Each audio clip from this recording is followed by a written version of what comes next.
Teman-teman Liputan 6, pemerintahan Presiden Prabowo Gibran telah berlangsung selama kurang lebih 1,5 tahun sejak pelantikan pada Oktober 2024. Rangkaian perjalanan luar negeri telah dilakukan oleh Presiden Prabowo Subianto ke sejumlah negara, termasuk ke Tiongkok sebanyak 2 kali. Nah, pertama di November 2024 dan kedua pada September 2025 lalu. Saat itu, Presiden Prabowo bersama Presiden Xi Jinping membahas proyek Giant Seawall yang direncanakan membentang di pesisir utara atau Pantura Jawa. Presiden Prabowo dan Xi Jinping juga menyaksikan penandatanganan sejumlah kesepakatan kerjasama yang meliputi berbagai bidang seperti ekspor kelapa segar, promosi perikanan tangkap berkelanjutan, kerjasama ekonomi biru, mineral hijau, serta pengelolaan sumber daya air pada September 2025 lalu. Nah, kalau di masa pemerintahan Presiden Joko Widodo lalu kan kita lihat Presiden Jokowi pada saat itu aktif mengumumkan proyek kerjasama dengan Tiongkok. Bisa dibilang kerjasamanya sangat signifikan, berpusat pada integrasi ekonomi, infrastruktur, dan kemitraan strategis. Kolaborasi kedua negara didorong oleh kesamaan nilai dan visi misi di antara keduanya, yaitu visi poros maritim dunia milik Indonesia dan inisiatif Belt and Road Tiongkok. Yang paling gongnya adalah proyek kereta cepat Wush atau KCIC yang berhasil dibangun pada masa pemerintahan Presiden Jokowi. Nah, pertanyaannya, di era Presiden Prabowo, Tiongkok mau dikemanain ya? Kemarin saya menghadiri forum diskusi yang diselenggarakan oleh FPCI bersama dengan Kedutaan Besar Tiongkok di Indonesia dan China Public Diplomacy Association. Forum itu membahas soal masa depan baru bagi Tiongkok dan Indonesia. Tahun 2026 ini teman-teman menjadi momen yang sangat krusial bagi keduanya karena merupakan tahun terakhir dari Plan of Action atau rencana aksi antara Tiongkok dan Indonesia di tahun 2022 sampai 2026. Jadi bisa dibilang selama kurang lebih beberapa tahun belakangan ini Tiongkok dan Indonesia punya semacam roadmap peta kerjasama begitu. Ini menjadi momentum penting untuk melihat Indonesia Tiongkok selama 5 tahun terakhir sekaligus mendiskusikan arah kerjasama hubungan luar negeri antara Indonesia dan Tiongkok ke depannya. Belum lagi, di tengah dinamisnya kekuatan geopolitik hingga ketidakpastian ekonomi dunia, kawasan Asia Pasifik terus menjadi kawasan yang seksi untuk diperebutkan antara hegemoni besar Amerika Serikat dan Tiongkok. Di kawasan ini, Tiongkok dan Indonesia memegang peranan strategis sebagai dua negara berkembang dan ekonomi utama dunia yang hubungan bilateralnya turut mempengaruhi dinamika kawasan. Jadi Duta Besar Tiongkok untuk Indonesia, His Excellency Wang Lutong, bilang pada saat itu RI Indonesia masih relevan. Tahun lalu, nilai perdagangan bilateral mencapai 167 miliar US dollar dan Tiongkok telah menjadi mitra dagang terbesar Indonesia selama 13 tahun berturut-turut. Duta Besar Wang mencatat bahwa kerjasama antara Indonesia dan Tiongkok telah berkembang jauh melampaui sektor ekonomi tradisional, mencakup pengembangan industri, kecerdasan buatan atau artificial intelligence, transformasi digital, pembangunan hijau, serta pertukaran antar masyarakat.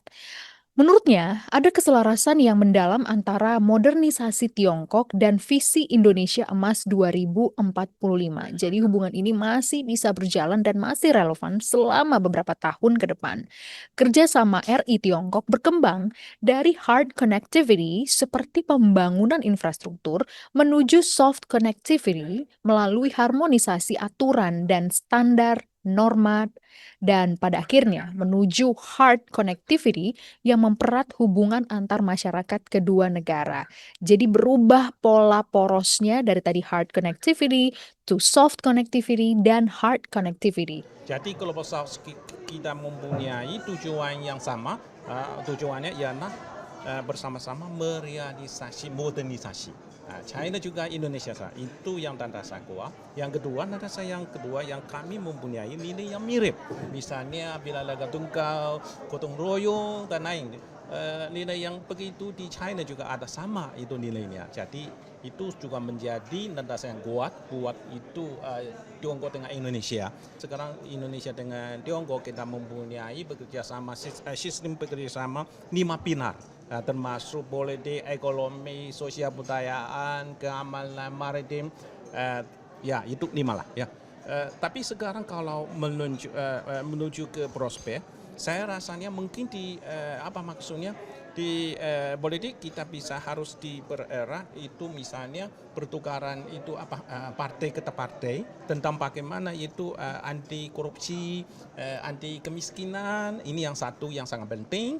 Kemarin saya juga mendengar bahwa masyarakat Tiongkok ketika mendengar nama Indonesia ini informasi bagi teman-teman liputan 6 saja, mereka itu juga mengenal kota Bandung. Jadi malah lebih banyak masyarakat Tiongkok yang lebih mengenal kota Bandung dibanding Indonesianya gitu. Jadi kalau ada yang menyebut Bandung, mereka langsung ingat konferensi Bandung. Nah, itu pembuktian bahwa masyarakat Tiongkok juga secara historis masih cukup mengenal Indonesia.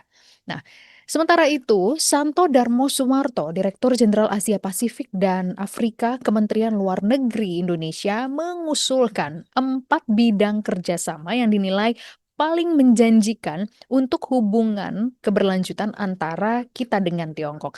Yang pertama, ekonomi hijau dan hilirisasi mineral kritis melalui pengembangan ekosistem kendaraan listrik seperti baterai, daur ulang baterai, manufaktur panel surya, dan investasi energi terbarukan. Indonesia dan Tiongkok dapat bersama-sama menjadi penggerak masa depan energi bersih. Hilirisasi juga sangat penting. Saya menganggap hilirisasi merupakan faktor kunci bagi merealisasi Indonesia, merealisasi modernisasi bagi Indonesia. Jadi melakukan itu hilirisasi harus memerlukan waktunya. Bukan yang satu malam bisa jadi. Jadi harus mempunyai rencana panjang. Mungkin dari 5 tahun sampai 10 tahun, sampai 20 tahun, atau 30 tahun. Yang kedua, ekonomi digital, kecerdasan buatan, dan inovasi. Sebagai 2 pasar digital terbesar di dunia, Tiongkok dan Indonesia dapat berkolaborasi dalam pengembangan infrastruktur digital, perdagangan elektronik yang mendukung UMKM, teknologi finansial, dan penerapan kecerdasan buatan yang bertanggung jawab. Yang ketiga, penguatan kerjasama di bidang ketahanan pangan dan energi melalui riset dan investasi bersama. Yang keempat, pengembangan industri manufaktur maju melalui peningkatan sumber daya manusia dan pendidikan vokasi.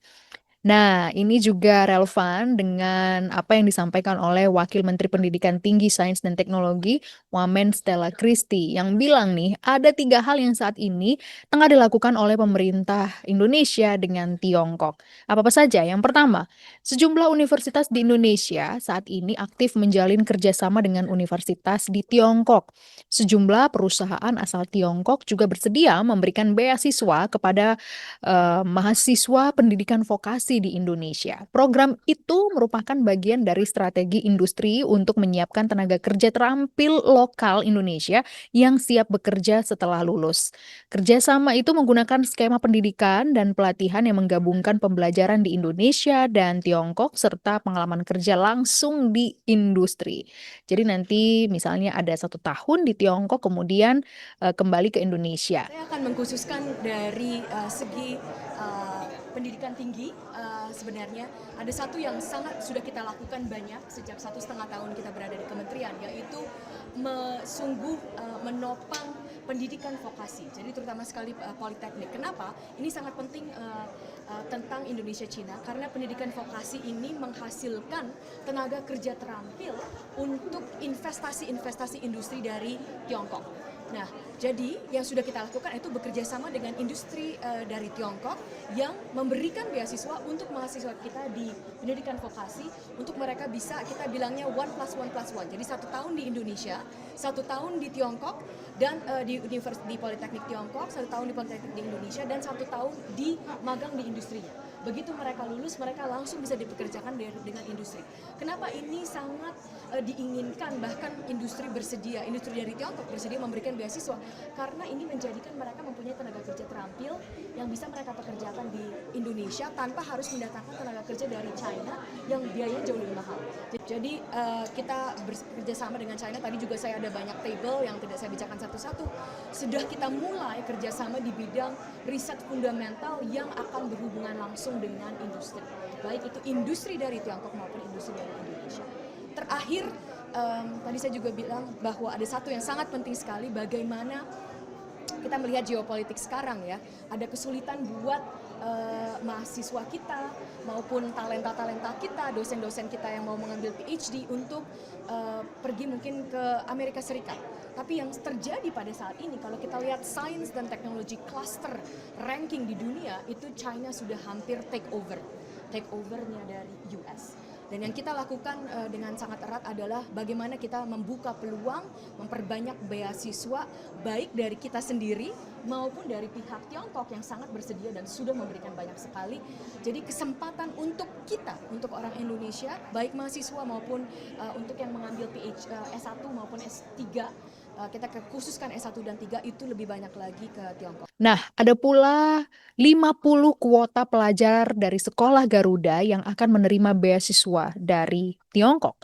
Kedepannya, pemerintah Indonesia akan melibatkan para akademisi dan praktisi industri untuk pertumbuhan ekonomi kedua negara. Ini yang menarik untuk kita simak seperti apa nanti kerjasama itu yang saat ini masih digodok oleh Wamen Stella.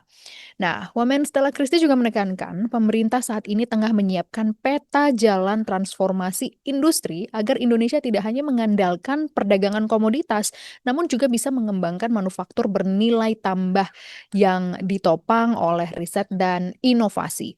Upaya itu dapat diperkuat melalui kerjasama pengembangan sumber daya manusia, khususnya di bidang pendidikan antara Indonesia dan Tiongkok.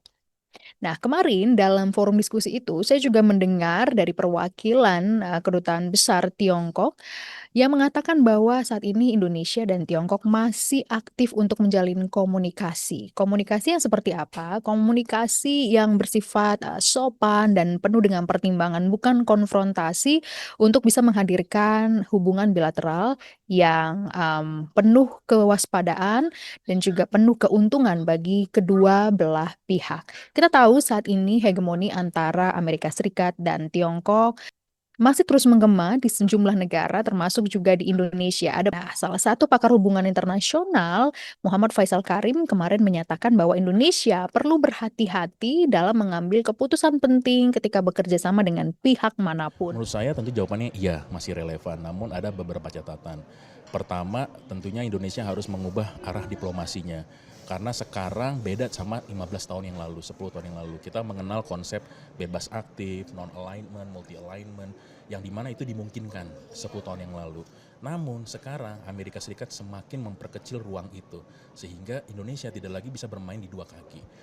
Kalaupun bisa, kita harus memikirkan apa strategi kita, karena sekarang setiap kerjasama yang kita lakukan dengan Cina tentunya akan discrutinize oleh Amerika. Case in point, critical mineral kita. Mineral nikel kita, kalau kita nggak kerjasama sama Amerika Serikat dan kita heavily rely on China, yang terjadi adalah kita akan ditarif.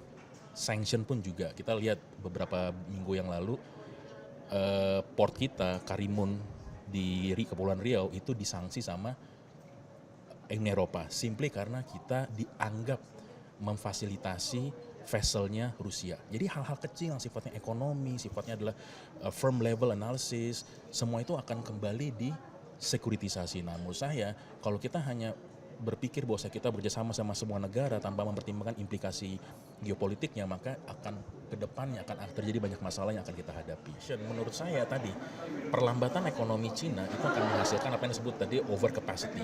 Karena Cina tidak bisa mengabsorb barang-barangnya sendiri, maka akhirnya terjadi adalah akan ada dumping, dan ada kemungkinan bahwasanya kayak contoh EV cars di Cina itu benar-benar jual lebih murah daripada di Cinanya sendiri. Nah, tentu itu pasar kita bisa menyerapnya, tapi pertanyaan adalah sejauh mana itu hanya akan menjadikan Indonesia sebagai pasarnya bagi Cina. Jadi menurut saya Indonesia akan terus seksi di mata Cina.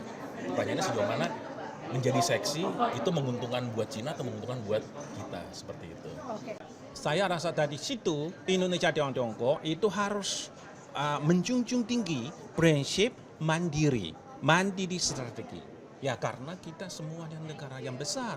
Kalau asalkan mandiri, kita mempunyai kekuatan bersama-sama anti hegemonisme. Kalau tidak mandiri, tidak bisa sia-sia belaka. Itu yang sangat penting. Nah, itu dia pertimbangan-pertimbangan dari forum diskusi yang kemarin saya hadiri. Tapi yang pasti, Indonesia dan Tiongkok masih relevan dan masih terus berkomunikasi, menjalin kerjasama bilateral yang menguntungkan bagi kedua pihak. Jangan lupa update informasinya hanya di channel YouTube Liputan 6 SCTV.